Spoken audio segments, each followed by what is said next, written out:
A toto je bod, kde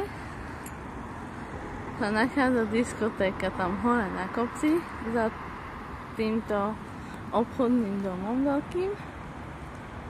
A ešte dokonca tam nám svietila budova. Aha, no konečne to svieti. No, za týmto obchodným domom v podstate dá sa prejsť cez obchodný dom na tú diskotéku, potom po schodíkoch dole. Dá sa prejsť takto po diaľnici, po ceste a tak ďalej. Tam hore do kopca, dookola. A potom tuto je cesta po takých schodíkoch a tak ďalej, popri tráve a tam by som niečo tam po tme, lebo tam zvyknú stať to vysto. No ale dá sa prejsť akože po ceste a cez tento obchodný dom. No a potom tam niekde hore treba výjsť a potom dole po schodníkoch. Tak tuším nejak. No a čo som chcela?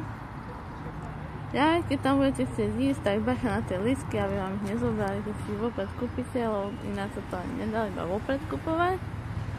Tak aby ste ich mali, aby ste boli všetci pokope, najlepšie prísť asi taxíkom. No, asi tak ne. A jedlo si určite neberte, lebo vás nepustia dovnútra. Určite sa dobre oblačte a čo vám je? Aby vás pustili, no.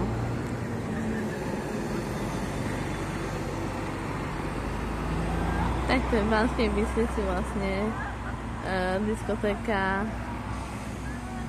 Ministry of Fun. Je z druhej strany, už tam nejdeme, teda lebo sme nestihli vlak, tak to už asi viacerí poznáte, takže to už nejdem požútať.